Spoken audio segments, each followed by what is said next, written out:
see, this allows you to keep at least some fire going down range almost continually.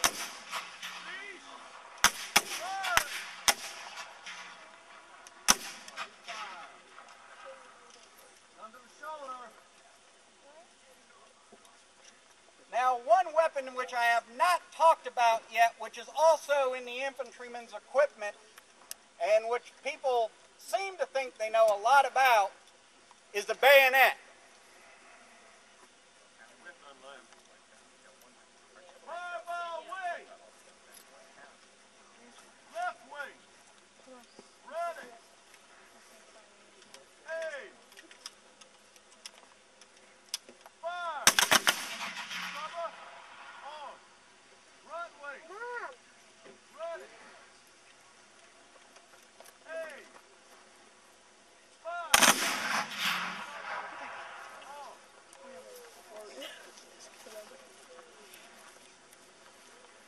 It'll become apparent to you why we've done this in a moment.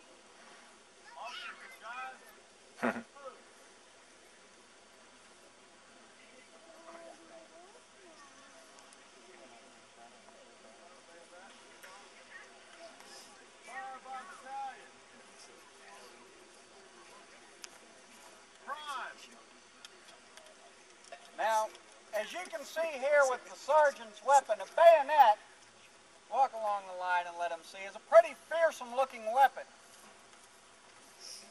They spent a lot of time working out the design of this weapon.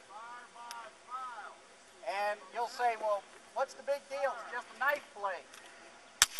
Well, you'll notice as he goes by, the blade is triangular. It is not a knife blade. It was done intentionally so that if a wound was made, it would create a jagged wound that does not close easily. That was done on purpose. And you'll also notice there are little grooves in the side. That's basically an anti-vacuum lock, because if you stab a man in the abdomen, it's going to try to close around it, because there's no air in your abdomen. And you've got it that way to allow some air in so it's easier to get the weapon back out.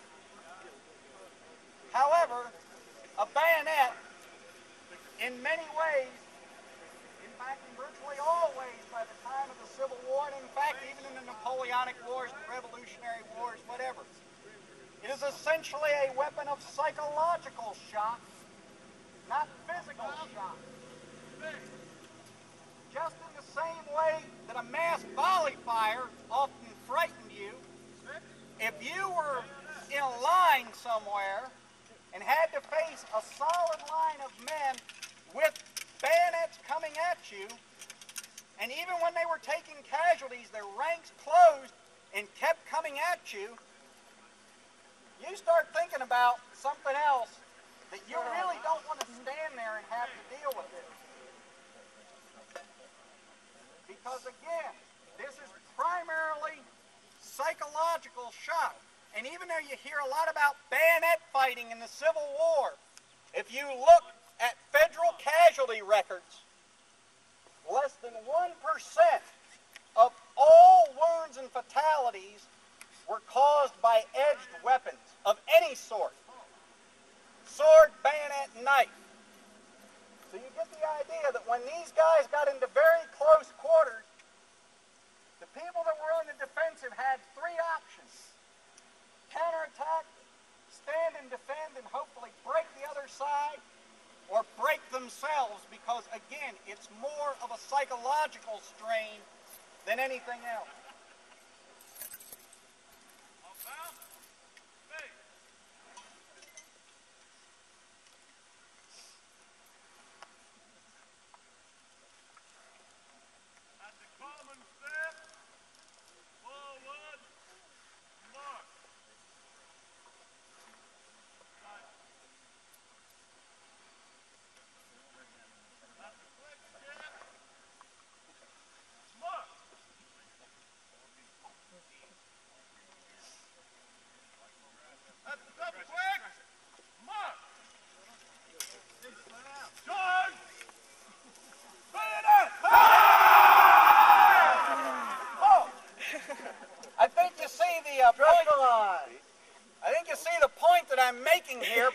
upon, that imagine this line stretched out for several hundred yards, unless, and this is almost universally true, if you're stuck out in an open field and you can't get them to break with fire, you're usually not going to stand and meet a bayonet assault. However, if you've got a psychological barrier, even though it's not much of a physical barrier, a fence row, a stone fence, a line of breastworks, then you're more likely to stand, simply because in your mind, you know, there's maybe a foot of dirt or stone or fence rails between you and the enemy. It makes no real difference, but it's just a psychological crutch. Well, we'd like to thank you for coming out this afternoon.